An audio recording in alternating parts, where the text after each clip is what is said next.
gracias por estar aquí.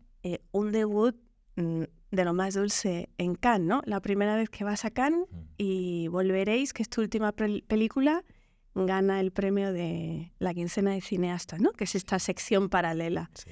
¿Y cómo ha sido esa experiencia de Cannes? Bien, muy buena. Me ha sorprendido porque yo iba ahí con mis miedos, ¿no? Un poco también de los prejuicios a lo mejor que tengo en general al mundo de los festivales de cine, que me parece que copan mucho como, bueno, los titulares y siempre dan esa imagen, o sea, nos devuelven, ¿no?, a los ciudadanos como una imagen del cine como muy glamurosa, que luego se convierten en varas de medir un poco de lo que sí, de lo que no. Entonces como que me enfada. Yo siempre estoy un poco peleado con este sistema de los festivales de cine, ¿no? Y claro, Cannes es como el festival de festivales, ¿no? Y claro, es muy difícil ir. Yo nunca había ido, porque como espectador se ve que es muy difícil, te dicen que no es muy complicado si no vas a trabajar o de industria. No como el de San Sebastián, ¿no? Que es más fácil sí, asistir como espectador. Allí hay pocos espectadores, o es gente muy joven que se lo ocurra mucho, que consigue... Es carísimo todo, entonces consiguen un apartamento entre 8, que están ahí medio durmiendo en el suelo, y han conseguido una acreditación medio mala, que tienen que hacer unas colas donde no saben seguro si van a poder entrar a las películas, porque sobre todo es... Bueno, esta es como la idea que yo tenía, y entonces me daba miedo. Claro, he tenido la suerte de ir en una situación muy privilegiada, con una peli. He podido ir además bastantes días, porque tenía que ir antes a un pase, digamos, más de industria de la película, con lo cual pude disfrutar durante varios días como espectador, me vi como 15 películas en 5 días, ¿no?, que está muy bien, y luego ya me puse a trabajar en la promoción de la mía. Y eso te ayuda mucho, porque normalmente tú llegas a un festival con tu película y es como que vas a eso, hacer las entrevistas y te vuelves mareado, no sabes ni dónde has estado ni puedes ver ninguna película. Y de pronto poder hacer esto, ser espectador, y en un festival como Cannes, al fin y al cabo sí que hay pues muchas películas que te apetece ver. Entonces, bueno, ha sido una experiencia como muy bonita, porque he podido ser espectador y luego formar parte del festival, además de la Quincena, que es una sección, yo creo que... Una sección, es una especie de contrafestival. Contrafestival, ¿por qué? Porque nace en mayo del 68, como ya entonces muchos cineastas consideran que Cannes está como medio corrupto, que sirve demasiado a los intereses de los distribuidores, de los exhibidores, no tanto del cine puramente, y acaban montando la Quincena, que digamos está dentro de lo que es el contenedor Festival de Cannes, pero en realidad tiene su director propio, sus programadores propios, y tiene una cosa bonita porque ha sabido mantener todos estos años como que la selección de esas películas parece que obedece más a un criterio más cinematográfico, sin más, ¿no? Entonces ves allí, en la Quincena este año, había películas, pues una chilena, una argentina, taiwanesa, una japonesa, 3 norteamericanas, la nuestra que era española, pues 2 francesas, italianas, en fin. Y muchas veces con nombres no conocidos, había óperas primas, mezclado con nombres de personas que ya llevamos más años. Bueno, que no es solo como los famosos Sorrentino, Coppola, etcétera, que está muy bien, pero que ves que obviamente van a estar ahí, hagan lo que hagan, ¿no? Que es como el otro festival. Entonces, bueno, ves todo eso y también aprendes, ¿no? Y luego ves toda la parte más grande del festival, que son los distribuidores, los vendedores, que están trabajando allí como en una gran feria de alimentos, ¿no? Como pasándose las películas como si fueran, no sé, mercancía. Me recuerda un poco lo que cuentas a la Feria de Frankfurt, ¿no? En el libro, ¿no? En la editorial, frente a otras ferias que son un poco más contactos con los lectores. Eso es. ¿Y los premios para qué sirven? ¿Cómo te tomas tú este premio y otros que has recibido que te quieren mucho en Francia? Bueno, los premios siempre son también, a mí también me preocupan, me asustan. Creo que hay demasiados premios también, demasiados galas de estas y tal, y que de nuevo a la sociedad le generan una cosa con el cine que a mí Claro, está muy bien cuando te lo dan, pero si no te los dan, parece entonces como que no existes, como que la película no es buena. Entonces, claro, yo tengo ahora pues la suerte de que ciertas películas las van reconociendo, pero es verdad que durante años, por ejemplo, me acuerdo que daba clases en un instituto a chavales y ibas allí y lo primero que te preguntan es: ¿pero has ganado un Goya o no? Parece que si no lo has ganado, no eres nadie, ¿no? Pero vas al bar y el camarero igual, ¿no? O sea, es como que en el mercado, ¿no? Te pasa eso, ¿no? Entonces, eso siempre me genera como, digo, ¿qué está pasando, no? ¿Por qué? Y entonces, además, siempre pienso que son como los propios del cine inventándose premios para darse premios a sí mismos, ¿no? Que pasa un poco con la literatura y con todo, pero es verdad que con el cine es muy exagerado, ¿no? También es verdad que es un oficio, digamos, que es muy caro y entonces necesita, parece ser todo el rato como ensalzarse, validarse, generar como mucha cosa, ¿no? Entonces yo esto lo vivo siempre con mucha contradicción, incluso te diría sufrimiento a Sí. veces, ¿no? Sí, pero cuando, bueno, luego tienes el premio, pues ves que obviamente tiene ventajas, ¿no? Cuando tienes eso. Pero claro, no te puedes olvidar de todos los que no lo están teniendo y te preguntas qué pasa ahí, ¿no? ¿Dónde está todo ese cine que no llega a Cannes, que no gana, no sé, el premio y que muchas veces es mejor que el que sí ha llegado a Cannes o ha tenido el premio, ¿no? Tú tienes 8 largometrajes en 14 años, que me parece un ratio espectacular, la verdad. O sea, te falta ir uno por año para ser Woody Allen, ¿no? Así, ¿no? Pero uno cada 2 años no está mal. Vamos a repasarlas. Todas las canciones hablan de mí, Los ilusos, Los exiliados románticos, La reconquista, La Virgen de agosto. ¿Quién lo impide? Tenéis que venir a verla y volveréis. Tú, cuando miras tu carrera, ¿en qué punto la ves? O sea, eres de estos artistas que siempre se conciben a sí mismos como empezando, porque siempre están inventando cosas nuevas o quieren hacerse la ilusión de que están empezando. ¿Te ves en plenitud? ¿Te ves llegando a algún sitio? ¿Cómo la observas? Fíjate, es curioso que plantees esto, no lo sé, ¿no? O sea, por un lado es verdad que yo siempre he defendido esta cosa de poder hacer cada película casi como si fuera la primera. Me parece además muy importante. Me gusta mucho esta idea de lo amateur, o sea, sí, de las primeras películas, de esa ingenuidad, pero a la vez creo que es muy difícil sostener eso, ¿no? Es decir, la idea de estoy siempre empezando, creo que es un poco ingenuo. Yo ahora mismo sí que empiezo a sentir como, bueno, un peso, ¿no? De también estos años, de haber estado haciendo estas películas, incluso te diría un cansancio, un conflicto incluso, ¿no? Que es interesante. Entonces me siento en un punto de inflexión quizá. Ahora esta peli también, Volveréis, en realidad es una película de crisis, o sea, y sobre la crisis y que habla un poco de... Claro, yo he tenido la suerte estos años de hacer todas esas películas prácticamente con las mismas personas, o sea, el mismo equipo delante y detrás de la cámara, prácticamente repitiendo con actores, repitiendo con técnicos, que es algo que se ha ido dando de manera natural. Es precioso, pero también es difícil eso, sostenerlo, digamos, la fidelidad a un mismo grupo de gente. Pues la película Volveréis también habla un poco de eso, ¿no? Al final es una pareja que lleva muchos años juntos y que empieza a tener un poco una crisis, ¿no? Que supongo que nos pasa a todos. Entonces me siento ahí como con ganas que firmaría ahora mismo poder seguir como hasta ahora otros 10, 14 años, sin duda, como he hecho hasta aquí, ¿no? O sea, ha sido muy bonito y siento que podía hacer las pelis que quería hacer en cada momento, que son películas pues imperfectas, pequeñas, irregulares, pero al mismo tiempo de las que me siento orgulloso en cuanto a que creo que son retratos honestos de momentos muy concretos, ¿no? de nuestra vida. Pero no lo sé, no te sé, o sea, es curioso, ¿no? Esta cosa, no tengo esta cosa que me gusta no perder ese lado amateur, iluso que decimos nosotros, ¿no? De estar trabajando siempre así, como no dar por hecho nada. Pero a la vez es cierto que ya vamos que acumulando, ¿no? Experiencias, sabidurías, no sé. Es un momento interesante también de mi vida, como de mi oficio, ¿no? De cómo me relaciono con él. Y empezaste a rodar en realidad porque tu primer corto es antes de cumplir los 20 años, ¿no? Cero Inconsciencia del año 2000. Yo te veo, te pienso, estudiando y trabajando a la vez, ¿no? ¿Cómo se hace un cineasta? ¿Cómo se forma un cineasta? ¿Qué papel tiene ahí la formación académica? Yo ni siquiera sé, por ejemplo, qué carrera estudiaste tú, pero yo pienso en ti y digo, bueno, estaba estudiando y estaba con una cámara.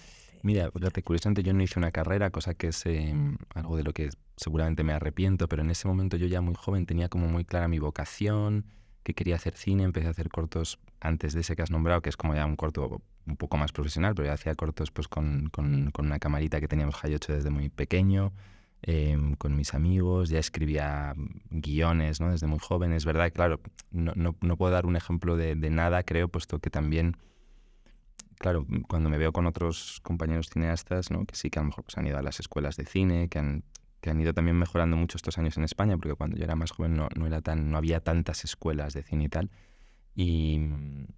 Y sí, era como, bueno, que yo me sentía ya que lo quería hacer, pero claro, es verdad que vengo de una familia de cineastas, entonces, claro, al final mi aprendizaje es otro y es mucho más privilegiado, ¿no? En cuanto a que tienes un acceso al cine desde muy pequeño, pues increíble, ¿no? Mi padre además ha sido, o sea, es un cineasta que no sé si todos los cineastas son así, es decir, que es muy buen espectador, entonces coleccionaba mucho películas, pues en los Betamax, luego en los VHS, luego en los DVDs, y tienes ese acceso y los libros y las conversaciones y de ellos, ¿no? Haciendo las películas, puedes ver los rodajes, escuchar también a ellos y a sus amigos, otros cineastas que pasan por la casa. Entonces, bueno, es como algo que está ahí y como que en mi caso siento que se da de una manera un poco así, no sé explicarlo muy bien. Yo a veces me lo pregunto, ¿no? Como muy natural.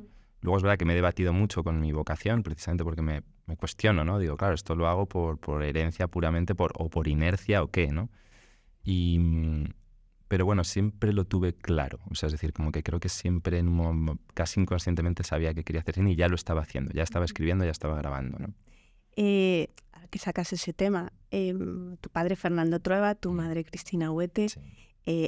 por lo que se ve, digamos, como espectador, nunca has tenido un conflicto con esa figura del padre que tienen otros artistas, a lo mejor que se torturan cuando tienen un padre gran artista como el tuyo, que te dedicas a lo mismo y esa figura te pesa. Desde fuera no se ve así, es más, tú llevas ese apellido con orgullo, o al menos eso es lo que parece. Pero lo que te quiero preguntar es si tú has observado de fuera este tipo de comentarios. A veces hay cierta tentación en quienes no tienen ese apellido, no tienen esas facilidades de decir, bueno, claro, pues claro, ¿cómo va a ser si tiene todas esas facilidades, ¿no? Yo, que no tengo apellido tampoco, tiendo a ser bastante comprensiva con la gente con apellido en el sentido de, bueno, si no se torturan por eso, se torturarán con otras cosas, ¿no?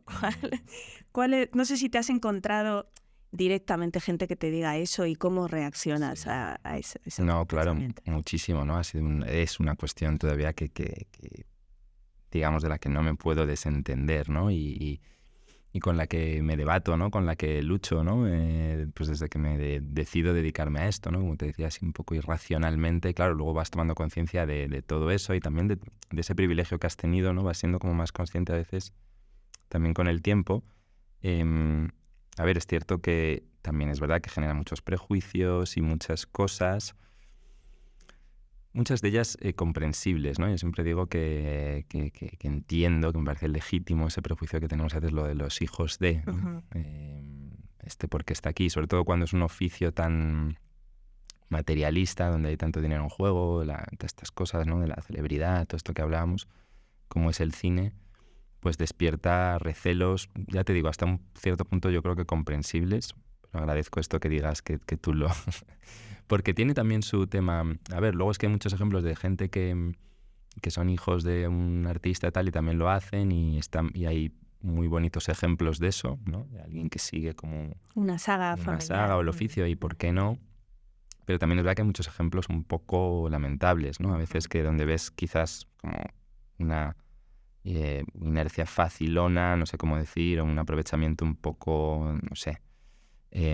Yo he intentado, pues, no desmarcarme de mi padre, o sea, efectivamente como padre y mi madre, pues ese oficio, reconocerlo, no ocultar eso y al mismo tiempo intentar no aprovecharme de eso, ¿no? Para mí es importante como hacer mi propio camino, con mis propios medios, con mi propia familia que he ido creando, que es con la que he ido yo trabajando, ¿no? Son estas personas con los que he hecho mi productora y todas estas películas y sinceramente creo que hemos ido ganándonos las cosas por nosotros mismos, ¿no? Y esto creo que lo puedo decir con cierta tranquilidad. O sea, y al mismo tiempo con el orgullo de que efectivamente, pues, bueno, pertenezco a una familia de gente que ha hecho cine, pues también, pues creo que con mucho mérito a lo largo ya de muchos años. Mis padres, ¿no? Mi padre y mi madre llevan ya más de 40 años, ¿no? Desde que empiezan a hacer películas en... Ópera Prima fue la primera. Exacto. Una película maravillosa. Y en un país que era muy diferente. También para mí esto es importante darme cuenta que yo no podía pretender hacer cine como lo habían venido haciendo mis padres. Eso también es algo que me di cuenta más o menos rápido. ¿En qué sentido? Eso me es interesante. Pues porque cuando yo hago mi primera película, todas las canciones se estrenan en el 2010, o sea, es decir, que la empiezo a fraguar pues un poco antes y estamos justo en la crisis esa del 2008 a tope, que a su vez coincide con una crisis del cine muy grande porque es el cambio de paradigma, te diría casi, ¿no? Todas las salas de cine de pronto se digitalizan, se acaba el el celuloide, digamos, el rodaje tal. Entonces hay una gran conversión que genera una gran crisis en el mundo del cine, a la par que se economiza también al mismo tiempo, es decir, que empiezan a poder hacerse películas de otra manera. De manera más fácil, ¿no? De manera más fácil. Abaratamiento. Hay un abaratamiento que a la vez genera unos problemas, ¿no? Porque también ese abaratamiento está muy bien, pero también con respecto a la gente que venía trabajando de una forma o con unos sueldos o con unos parámetros, eso cambia. Entonces ahí hay una crisis enorme y casi te diría una crisis también generacional que se mezcla y tal. Entonces a mí me pilla todo eso ahí en medio. Y yo creo que pude hacer más o menos una lectura de eso correcta, o sea, en el sentido de decir, bueno, yo no puedo pretender hacer cine como lo hacían mis padres, ni voy a aspirar a las cosas que ellos tal. Digamos, el cine que me ha tocado vivir es otro, ¿no? Porque la época que estoy viviendo del cine es un poco otra, ¿no? Ellos, curiosamente, han seguido haciéndolo y bueno, y todavía un poco de alguna manera, no sé cómo decir... viven de esa, bueno, también de la estela, ¿no? Digamos, de lo que era hacer cine en el siglo XX, ¿no? Pero a partir de ahí, la manera de producir, de tal, o la que yo he tenido ha sido distinta a la de ellos. Ellos también han sido independientes. O sea, lo que yo creo que heredo bien es el sentimiento o la idea que tienen ellos muy fuerte de hay que conseguir hacer las películas que queremos hacer de manera más o menos independiente o intentando no depender demasiado, tener un poco el control, ¿no? Entonces yo eso lo he reformulado a mi manera en un contexto distinto, ¿no? Pero ya te digo que el tema de, bueno, pertenecer a una familia, en realidad me parece que tiene un lado bonito, ¿no? Como tantos oficios que, digamos, que se transmiten, ¿no? Entre padres e hijos, me gusta verlo así. También eso es complejo, ¿no? O sea, tiene toda una... Es algo rico, es complejo y tal. A veces es verdad que... envidias a los que se han hecho a sí mismos de cero, ¿no? Y tal, ¿no? Pero... Sí, envidias. Bueno, porque... No, a ver, no me cambiaría, ¿no? En este sentido, ¿no? Y tengo que ser muy consciente de mi suerte. Pero es verdad que a veces ha sido, bueno, latoso, o cuando de pronto llegas a Francia y tus películas se miran solo por las películas, ¿no? Y te empiezan a valorar por las películas que has hecho porque no son tan conscientes de ese apellido ni nada, están solo pendientes de tu trabajo, pues de pronto dices, wow, qué diferencia, ¿no? Que casi es un alivio. El otro día escuchaba a tu madre en la radio, mandaba un mensaje de audio a un programa de radio de cine, y decía, estamos muy contentos y se lo merece porque nunca ha pedido nada a nadie y menos que nadie a nosotros, ¿no? A sus padres. Entonces, corrobora un poco lo que dices. ¿Qué es lo más difícil para hacer una película? ¿Qué es lo que cuesta más trabajo? La financiación, el proceso de creación, enfrentarte a la recepción del público, no sé. Son muchas cosas. Es verdad que hacer una película es un proceso de creación, por lo menos como yo lo vivo, que además me implico en la producción de principio a fin, también en la escritura, o sea que asumo ahí, me gusta incluso, digamos, implicarme en la distribución, la exhibición, la promoción de la película también. Pues claro, quizás lo más difícil es que es un proceso de creación tan largo a veces que es muy difícil mantener, no sé decirte, la cordura, el deseo, lo verdaderamente importante, el secreto, ¿no? Lo que te motiva a hacer esa película a veces es tan frágil, es tan tal, y medir eso, o sea, mantener eso en medio de un proceso tan largo donde te encuentras con tantas personas, donde tienes tantos, te chocas con la realidad, eso es lo verdaderamente complejo, es muy difícil de explicar, ¿no? Yo cuando a veces me toca dar talleres de cine, cosas y tal, siempre digo que hay que ser muy perseverante, casi pesado, o sea, más allá del talento que uno tenga y tal, creo que hay algo en el oficio del cine que tiene que ver mucho con la constancia, la perseverancia, ¿no? Casi te diría muy loca, ¿no? Y hay que tener una capacidad, yo creo, de saber transmitir en todo momento lo que estamos haciendo, lo que quieres hacer a muchas personas. Sobre todo porque no trabajas con guión así minucioso, ¿verdad? Yo además, exacto, tengo una manera de trabajar un poco, sí, que no es a lo mejor la canónica o la que más se lleva, pero bueno, gracias a que trabajo con personas que ya nos vamos entendiendo, nos entendemos casi sin... Me puedo permitir de pronto rodar una película sin un guión, ¿no? Eso es una suerte que tengo. O con un guión, digamos, que lo vamos haciendo sobre la marcha, que no es el guión convencional de toda la vida, ¿no? Entonces eso me parece lo más difícil. Obviamente luego hacer cine, financiar una película es muy complejo. A veces... por ejemplo, esta Volveréis es pues, mi primera película que te diría que tengo un presupuesto, te diría medio normal. O sea, es decir, como en los estándares de lo que es el cine español, pues podríamos decir un presupuesto medio bajo, porque hasta ahora lo que hemos hecho son películas de bajo bajo presupuesto, intentando siempre como ser conscientes de que es bajo de nuestra escala, ¿no? De nuestra proporción, ¿no? De vale, este es el dinero que tenemos para hacer esta película que hemos conseguido, pues no forcemos o no pretendamos que vamos a hacer esta película como si tuviéramos el doble o como si tuviéramos 1.000.000 de euros cuando tenemos 100.000, ¿no? Uh-huh.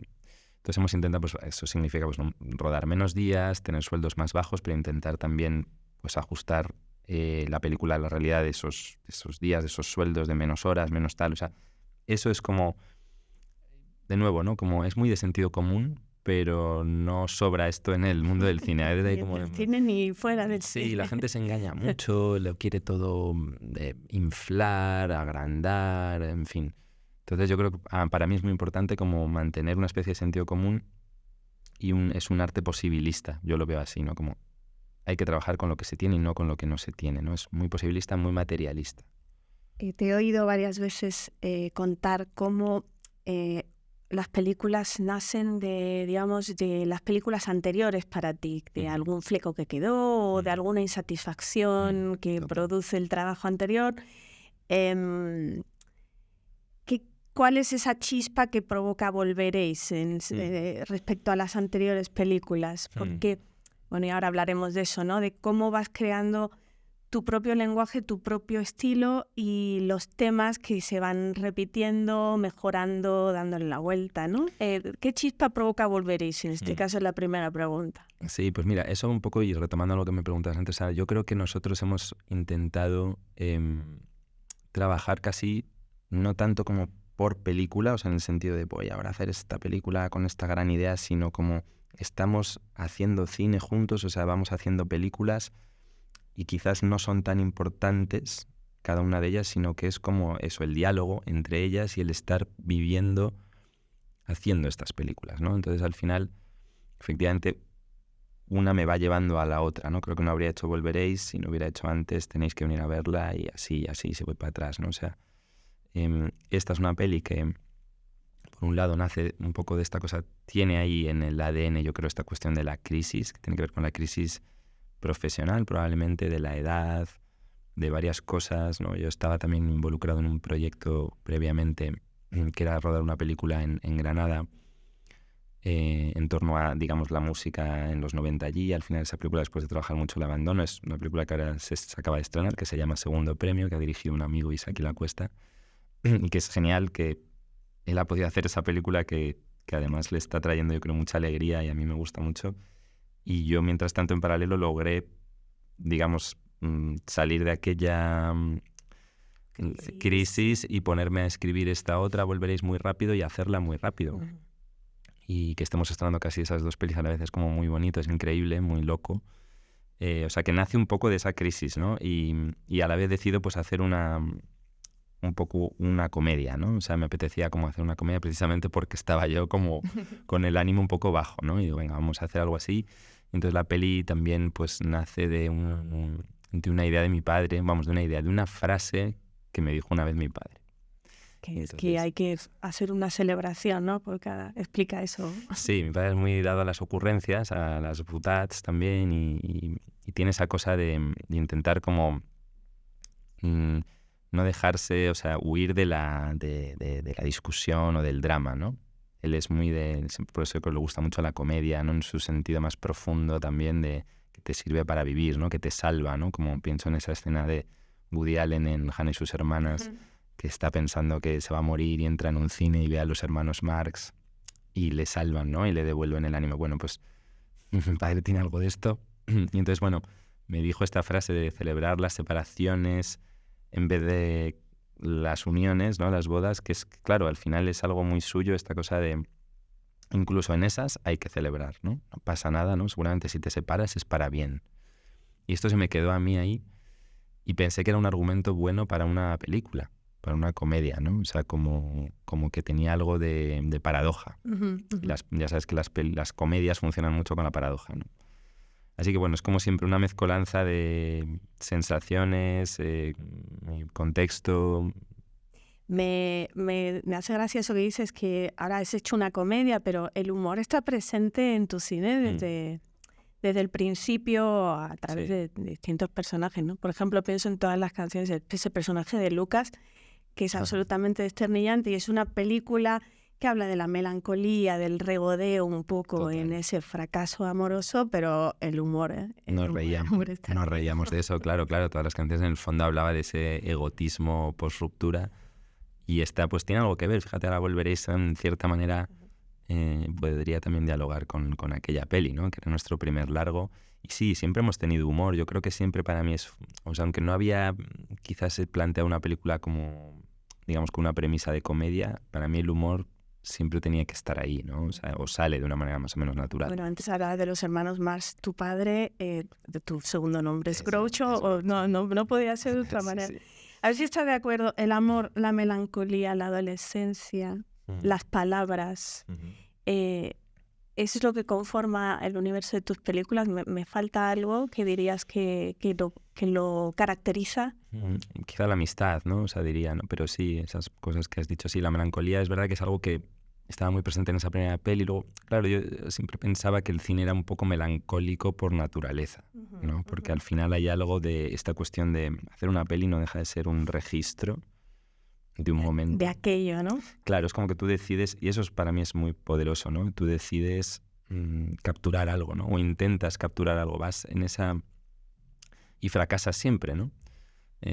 Porque algo que se te escapa, ¿no? Tú quieres como retener algo y hay algo que siempre piensas que no lo has sabido capturar bien o que no es exactamente eso, ¿no? También esa frustración a mí me parece muy motivadora, curiosamente, ¿no? Yo siempre he intentado como que ese motor que tiene el cine medio melancólico, medio frustrante, que es como inherente al cine, a mí me parece que es... Yo intento hacerlo, verlo positivamente o por lo menos que me sirva como motor creador, ¿no? Y la amistad ha estado ahí, sí, el amor, por supuesto, las palabras, que tú dices, sí, filmar la palabra, me gusta mucho la gente hablando porque me parece que es la cotidianidad, ¿no? O sea, es decir, filmar la vida cotidiana, ¿no? Reivindicar un cine que se puede hacer con cosas que cualquiera podría hacer cine con esto, ¿no? Que es como las conversaciones con amigos, en pareja, la vida, tu ciudad, tu calle, tu contexto, que no hace falta inventarse, tener grandes ideas, ¿no? Sino que se puede hacer cine con lo que tiene uno alrededor, ¿no? Que cada uno tiene su película posible ahí si quisiera, ¿no? Sí, esa frase que también has dicho de no hace falta hacer películas para hacer cine, ¿no? Que uno, como que mucha gente que no se dedica al cine o que no nos dedicamos al cine pensamos la vida como eso, ¿no? Reproduciendo diálogos, Totalmente. escenas, ¿no? Eso es cine ya, ¿no? Sí, yo siempre digo esta frase de Mecas, ¿no? De este cineasta poeta maravilloso que me inspira siempre mucho y que decía que él sentía en un momento dado que ya estaba haciendo cine sin cámara, que no le hacía falta la cámara, ¿no? Y yo eso siempre lo entendí bien, ¿no? O sea, que es decir, que todo lo veo como cine, ¿no? O sea, que casi hay un punto en el que sí, que el cine es la vida y ya está, ¿no? O sea, como que para mí... Es curioso que dices, me has puntualizado, ¿no? Amistad también, pero es que yo, dentro del amor, yo metía la amistad, ¿no? Bueno, tienes Porque también te han dicho, bueno, ese amor romántico y han definido esas relaciones que salen un poco en las películas, y yo no lo veo así, porque yo veo a personajes cuyo amor perdura, ¿no? En el tiempo, que eso ya entra en el terreno del amor-amistad que tal Pues como sí. lo concebía Montaigne, ¿no? No sé cómo lo concibes tú. Pues me gusta que lo digas así porque efectivamente tampoco es que yo haya filmado el amor romántico, no sé cómo decir, ¿no? Desatado. O sea, que yo creo que siempre he filmado un amor muy de andar por casa, o sea, muy de supervivencia, ¿no? De un amor posible, un amor posibilista, ¿no? Entonces, sí, ha habido esto, ¿no? Cuando... sí que es verdad que, por ejemplo, Itxaso Arana, ¿no? Que es mi compañera ahora, pues que a veces me decía como que quizás idealizaba un poco los personajes femeninos en mis anteriores películas, que puede ser, aunque siempre intentaba precisamente como que esos personajes femeninos tuvieran, bueno, su personalidad, su identidad y tal, ¿no? Es verdad que desde que estoy con ella, pues a lo mejor sí siento que he conseguido como quizás ser un poco más, no sé, más fino, diría, con esa cuestión, ¿no? Pero amor romántico no, para mí el amor es eso, tiene que ver con la amistad también es en la pareja, ¿no? Es con los amigos, la amistad, o sea, el amor es pues, una forma de hacer cine que también pasa por el amor, ¿no? O sea, sí, sí. Y luego la adolescencia me interesa muchísimo ese tema porque a partir de la Reconquista, ahora creo que son cuatro actores, ¿no? Que salen en la Reconquista y te embarcas en un proyecto gigantesco, sale un monumento cinematográfico, ese híbrido que es ¿Quién lo impide?, ¿no? Que es un proyecto de 5 años, tú empiezas con chicos de 15 años que acaban teniendo 19, 20, 14, 15, 19, 20, y los ves cambiar, ¿no? Y tú, ¿cómo cambiaste en esos 5 años? No sé si tengas esa sensación, pero quizá era un adolescente del siglo XX filmando adolescentes del siglo XXI esperando descubrir ¿qué descubriste? Bueno, en realidad que no se distinguían tanto o sea, que no estaban tan lejos estos adolescentes del 21 del adolescente que yo había sido en el 20, ¿no? O por lo menos quizás los adolescentes que yo en los que me acabé centrando, digamos, porque al final esa película, claro, ahí trabajan, ¿no? Se implicaron muchos jóvenes, pero es verdad que yo pues me fui quedando con los que tenía más afinidad, con los que me resultaban seguramente más cercanos, o sea, que algunos los veía como que me recordaban a mis amigos de la adolescencia o pensaba, me gustaría ser amigo de ellos si yo fuera adolescente hoy, ¿no? Es con los que... Entonces, sí, fue una película en ese sentido muy, bueno, súper especial, ¿no? Para mí atreverme a hacer eso, ¿no? A lanzarme como a una película que ni yo mismo sabía si iba a ser una película, qué formato tendría, que si era ficción, si era documental, luego generaba estas polémicas, ¿no?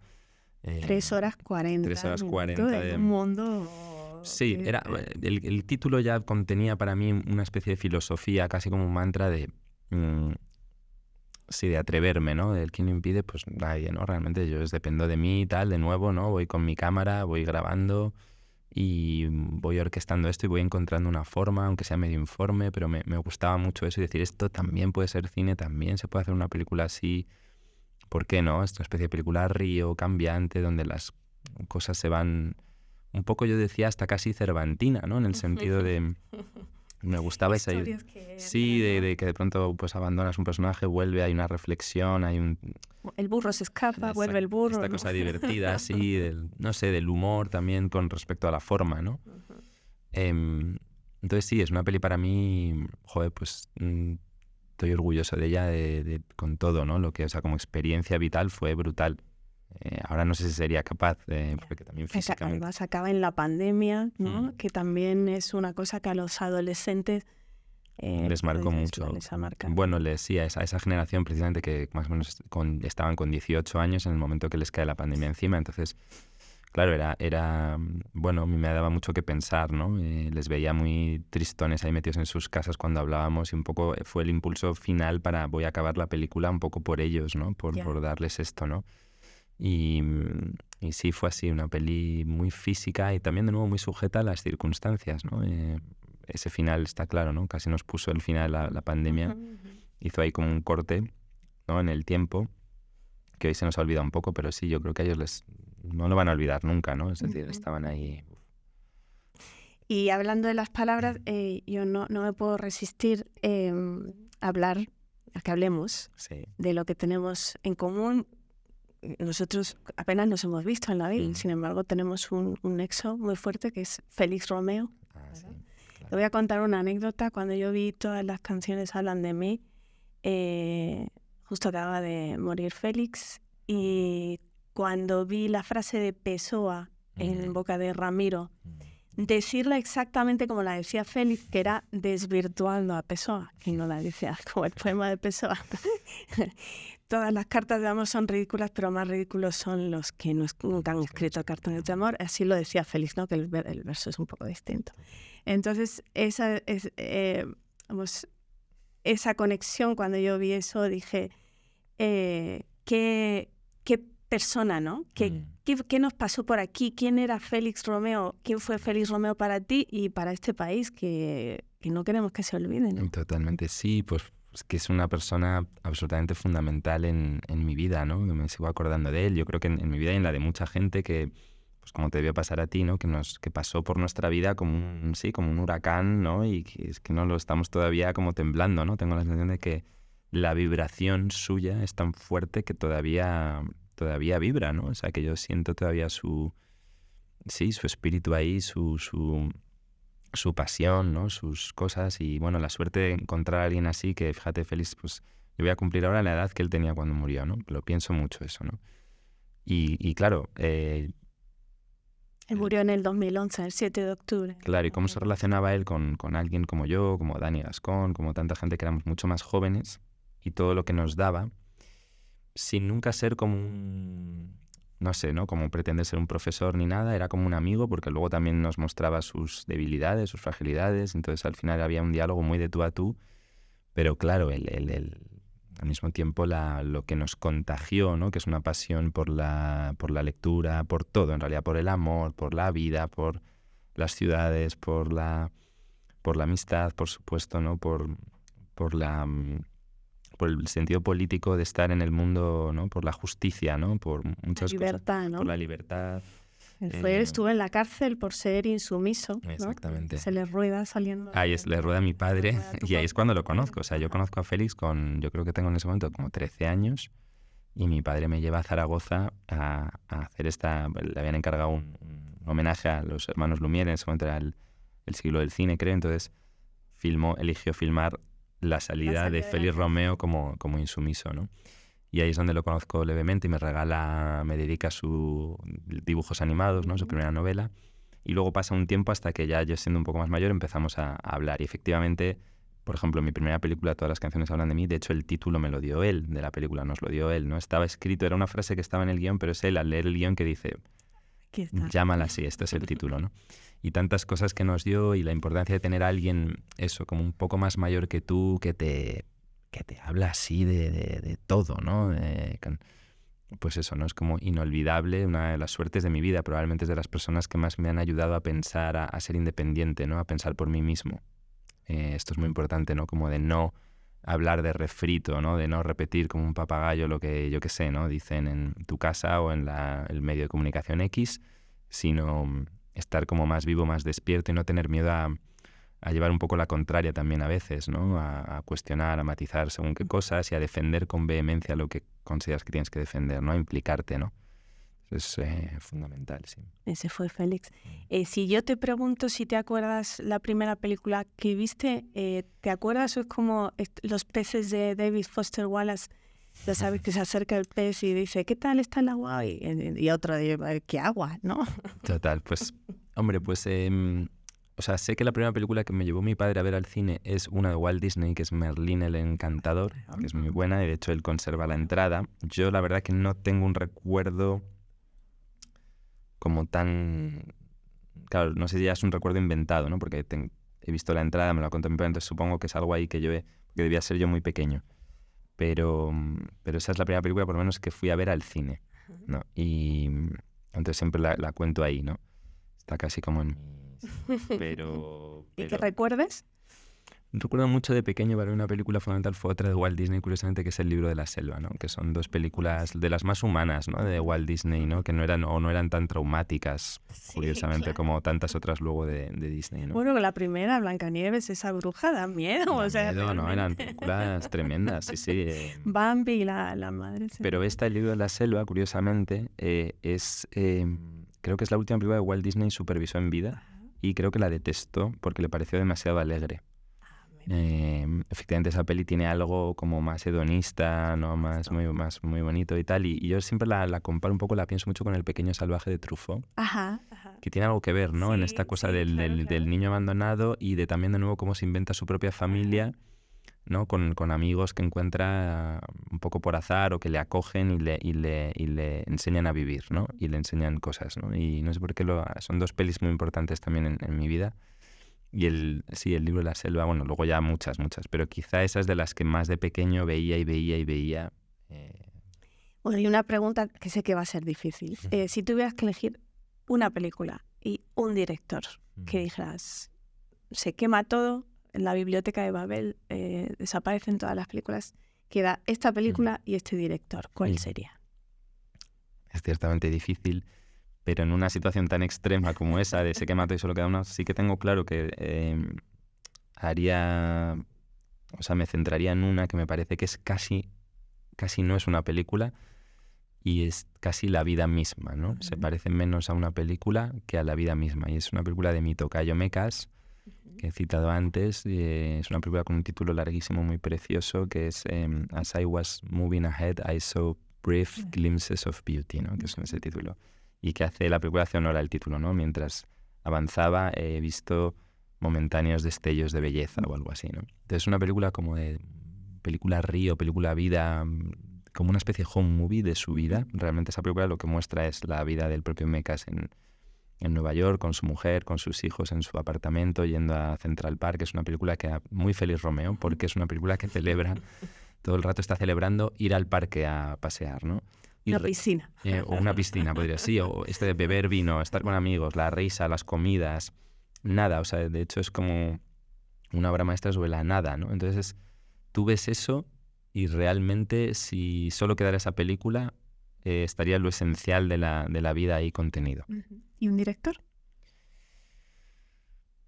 Pues bueno, podría decir este mismo, pero Jonas Mekas, pero bueno, para mí, pues fíjate, hay ahora directores vivos que me inspiran, ¿no? Como puede ser Hong Sang-soo, este cineasta coreano, que me parece que es un faro hoy en el cine, porque también hace un cine posibilista, en otra escala, como muy al margen de lo que se supone que tiene que ser una película, como se supone que tiene que ser. O sea, son cineastas que para mí no solo hacen grandes películas, sino que más bien es una cuestión de actitud como cineastas en la vida, de cómo están y cómo crean, ¿no?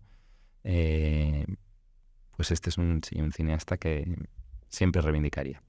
Y ya para terminar, me gusta una sección que me gusta llamarla Sencillos Placeres, para que recomiendes alguna película, algún libro, algún restaurante, algo que hayas hecho últimamente que quieras, que puedan todos hacer y que recomiendes vivamente. Mira, una película que he visto hace poco en el cine aquí en Madrid, que todavía creo que sigue en cartel, es la de este director japonés, que me parece uno de los mejores cineastas vivos. Es muy joven, además es Ryusuke Hamaguchi, que hizo esta película que tuvo más notoriedad, que era Drive My Car, que no es la que a mí más me gusta de él, pero esta que ha estrenado ahora se llama El mal no existe. Ajá. Fíjate qué título tan Romeo, por otro lado.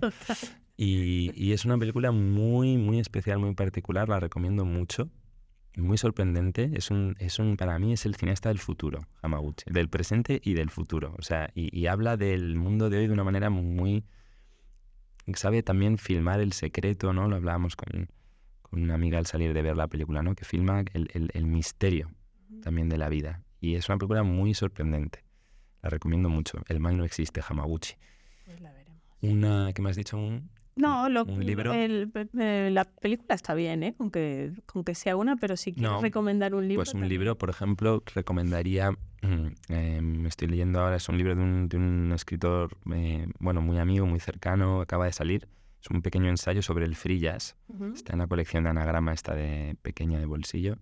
Mariano Peirú es un amigo poeta, un grandísimo poeta, pero que también ha hecho ahora tiene varias novelas, ensayos. Y él es músico y de pronto ha escrito un libro sobre el free jazz que te ayuda a pensar el arte, la creación a muchos niveles. Eso lo recomiendo. Una exposición, he visto precisamente anteayer la de Isabel Quintanilla, que me ha gustado mucho. Me ha emocionado mucho porque fíjate que yo, mucho más, por ejemplo, que la pintura de Antonio López, ¿no? Que está tan cerca de ella, pero me parece que tiene cuadros en esa exposición increíble. Y luego está, creo que todavía también... le quedan alguna semana, la maravillosa exposición de Goya en